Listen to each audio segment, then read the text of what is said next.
Hi friends, welcome to Thiraimara channel. நம்ம இன்னைக்கு பொங்கல் எப்படி செய்யறதுன்னு சொல்லிட்டு பார்க்கலாம். பொங்கல் வந்து பியூர் சவுத் இந்தியன் டிஷ்ஷுங்க. பொங்கலில் வந்து நிறைய விதத்தில் பண்ணலாம். இன்னொன்று, பொங்கலில் வந்து எல்லா விதமான நியூட்ரிஷன்ஸும் நிறைய இருக்குது. நம்ம போடுற இன்க்ரீடியன்ஸை பொறுத்து நல்ல நியூட்ரிஷன்ஸ் நிறையா இருக்கிறதுனால அது வந்து நல்ல ஹெல்த்தியான பேலன்ஸ்டு பிரேக்ஃபாஸ்ட்டுங்க. இன்னொன்று, பொங்கலில் வந்து இப்போ நம்ம ரைஸ் போடுறதுனால அதில் கார்போஹைட்ரேட்ஸ் இருக்குது, ப்ரோட்டீன், ஐ மீன் பாசிப்பருப்பு போடுறதுனால ப்ரோட்டீன்ஸ் இருக்குது. அப்புறம் வந்து மிளகு, ஜீரகம், இஞ்சி எல்லாம் போடுறதுனால அதோட நல்ல நியூட்ரிஷன்ஸ் இதில் சேர்ந்துருது. அதுமாரி இப்போ உங்களுக்கு எல்லாமே சேர்ந்து இருக்கிறதுனால பொங்கல் வந்து ரொம்ப மார்னிங் பிரேக்ஃபாஸ்ட்டுக்கு பொங்கல் ரொம்ப ரொம்ப ஹெல்த்தியான ஃபுட்டு. வாங்க எப்படி பண்ணுறதுன்னு சொல்லிட்டு பார்க்கலாம்.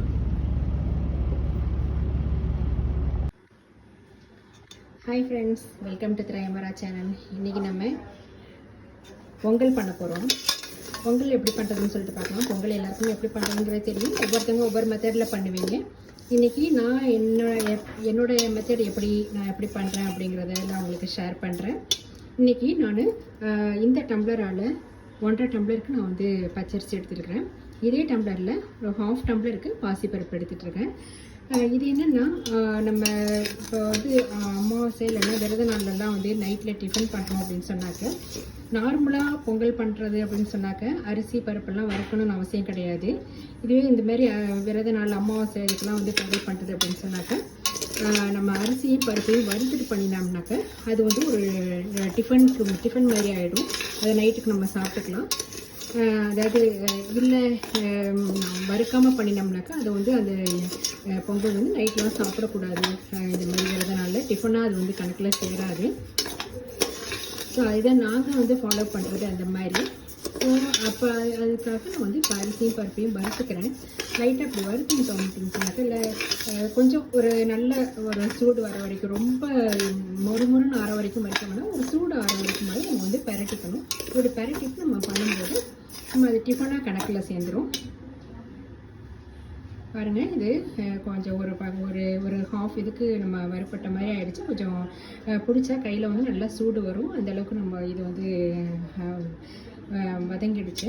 இப்போ நம்ம வந்து களைஞ்சிக்கலாம். அந்த அரிசியும் பருப்பையும் வந்து நம்ம களைஞ்சிக்கலாம் வேறு பாத்திரத்தில் மாற்றிட்டு. பாருங்கள், தண்ணியை நான் வந்து நல்லா நல்லா களைஞ்சிட்டேன். அரிசியும் பருப்பையும் களைஞ்ச தண்ணியை வந்து கீழெல்லாம் விட்டுறாதீங்க. அந்த தண்ணியில் ரொம்ப நல்ல சத்து நிறையா இருக்குது. அதனால் நீங்கள் வந்து செடிகளுக்கெல்லாம் விட்டிங்கனாக்கா, யூஸ்வலாக சொல்கிறது தான், செடிங்களுக்கெல்லாம் விட்டால் செடிங்க நல்லா வளரும். நீங்கள் அந்த மாதிரி பண்ணுங்கள். இப்போ நம்ம இதுக்கு தண்ணி விடலாம். பாருங்கள், நான் இப்போ வந்து 1.5 + 1.5 டம்ளர் அரிசியும் பாதி, அதாவது 1/2 டம்ளர் வந்து பாசிப்பருப்பு எடுத்துகிட்ருக்கேன் இல்லையா. இதுக்கு நான் வந்து எவ்வளோ தண்ணி விட்டுருக்கேன்னு சொன்னாக்கா ஒரு 7லேருந்து 8 டம்ளர் நான் வந்து தண்ணி விட்டுருக்கேன். ஸோ இதை வந்து 2 டம்ளர்னு கணக்கில் எடுத்துகிட்டு நம்ம வந்து 7 டம்ளர் மினிமம் விட்டோம்னாக்கா கொஞ்சம் நல்லா இதுவாக வரும். இல்லைன்னா ரொம்ப கெட்டியமாக போயிடும். இது அரிசி பண்ணும்போது, அதாவது பொங்கலுக்கு பண்ணும்போது கொஞ்சம் குழைவாக இருந்தால் தான் நல்லாயிருக்கும். இன்னொன்று தளராக இருந்தால் தான் நல்லாயிருக்கும். இதை நம்ம வந்து கரெக்டாக நம்ம வந்து சாதம் வடிக்கிற மாதிரி நம்ம தண்ணி விட்டோம் அப்படின்னு சொன்னாக்கா அது ரொம்பவே வந்து கெட்டியமாக சாதம் அளவுக்கு வந்துடும். அதனால் அதை வந்து திரும்ப நம்ம இது தாளித்து கொட்டும் போதெல்லாம் இன்னும் கொஞ்சம் வந்து கெட்டியமாக போகிறதுக்கு சான்சஸ் இருக்குது. அதனால் நம்ம வந்து என்ன பண்ணுறோம்னாக்கா இதுக்கு வந்து கொஞ்சம் நிறையவே தண்ணி விடுறோம்.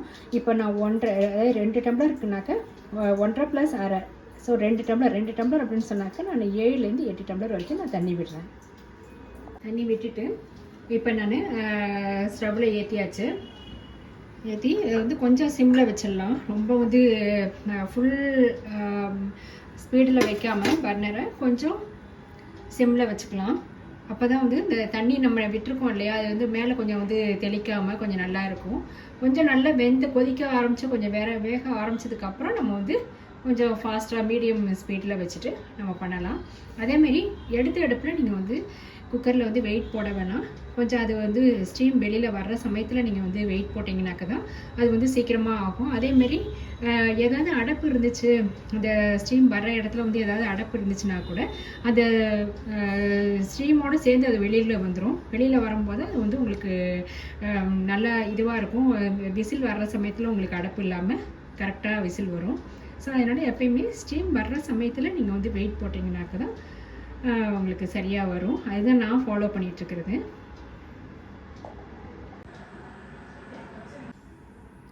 இப்போ பாருங்கள் நல்லா பூவாக மலர்ந்துருச்சு, நல்லா வெந்துருச்சு சாதமும் பருப்பும் நல்லா வெந்துருச்சு, அரிசியும் பருப்பும் நல்லா பார்த்தீங்கன்னா தெரியும்.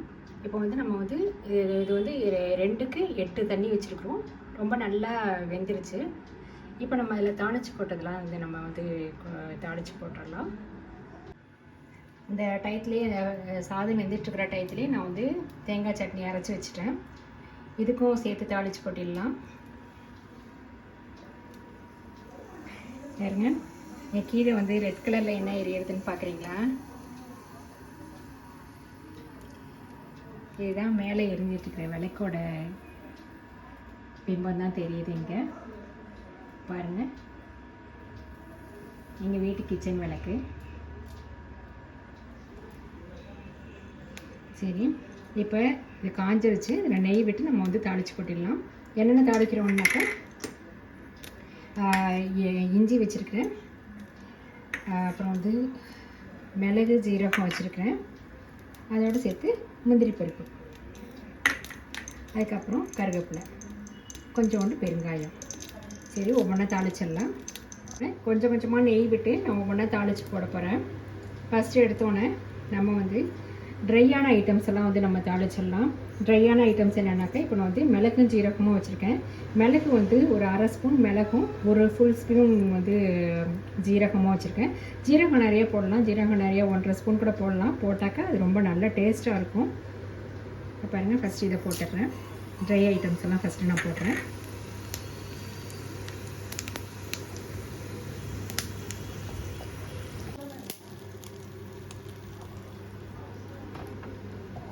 நெக்ஸ்ட்டு அடுத்து இன்னும் கொஞ்சோண்டு நெய் விட்டு அதில் நம்ம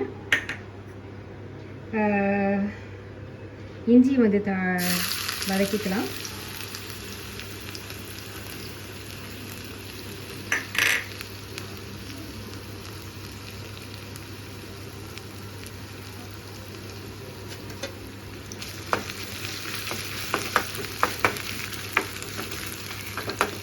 இஞ்சி நல்லா வதங்கினாக்க நல்லாயிருக்கும், நிறைய டேஸ்ட் நல்லாயிருக்கும்.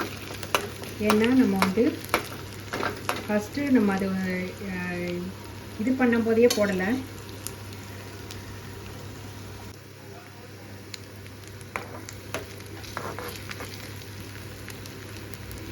சம்டைம்ஸ் வந்து பொங்கல் வேகும் போதே நம்ம வந்து இஞ்சியும் சேர்த்து வேக வச்சிடலாம்.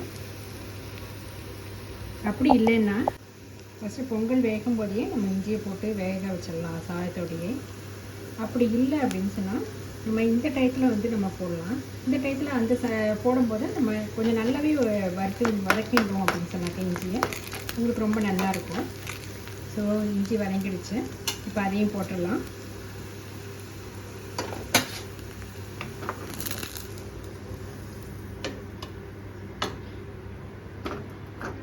இப்போ நெக்ஸ்ட்டு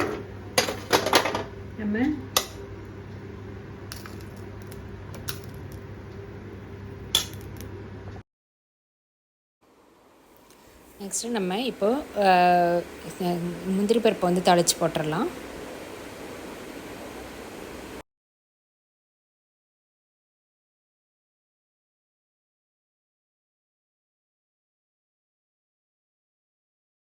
கருவேப்பிலையும் கொஞ்சம் பெருங்காயமும் போட்டிருக்கேன்.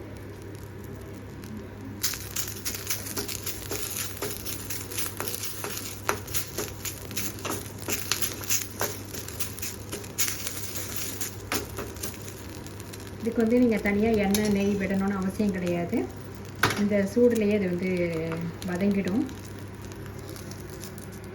ஓகேங்க, அவ்வளோதான். தாளித்து போடுறதெல்லாம் தாளித்து போட்டாச்சு. இப்போ நம்ம சட்னிக்கு தாளித்து போட்டுட்டு நம்ம பொங்கலை கிளறிட வேண்டியது தான். பாருங்கள், சட்னிக்கும் தாளித்து போட்டுட்டேன்.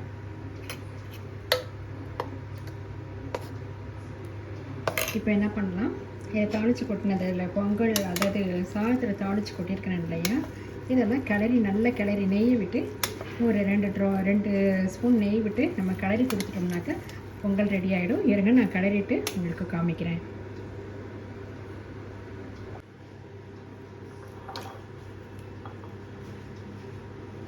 இப்போ தேவையான அளவுக்கு உப்பு போட்டுக்கிறேன். ஓகே, நான் 2 1.5 ஸ்பூன் உப்பு போட்டுக்கிறேன்.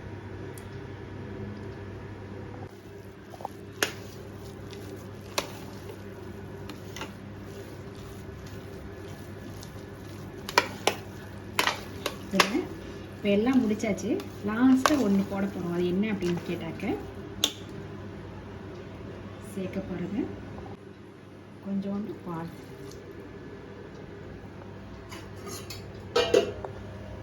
இது எதுக்குன்னு கேட்டால், இப்போ சாமிக்கெலாம் நம்ம நைவேத்தியம் பண்ணுறோம்னாக்க பால் விட்டுட்டு பண்ணினோம்னாக்க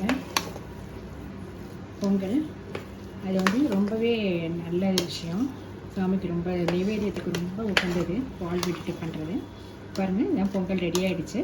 இதில் நம்ம இன்னும் கொஞ்சம் நெய் விட்டு கிளறிட்டோம் அப்படின்னு சொன்னாக்க அவ்வளோதாங்க.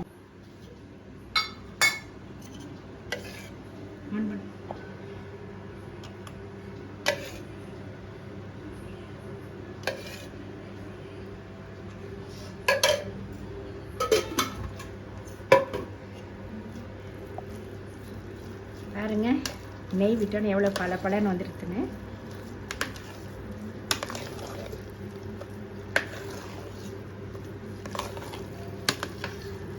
அவ்வளோதான் பொங்கல். இதை நம்ம வேறு பாத்திரத்தில் எடுத்து வச்சுட்டு உங்களுக்கு காமிக்கிறேன்.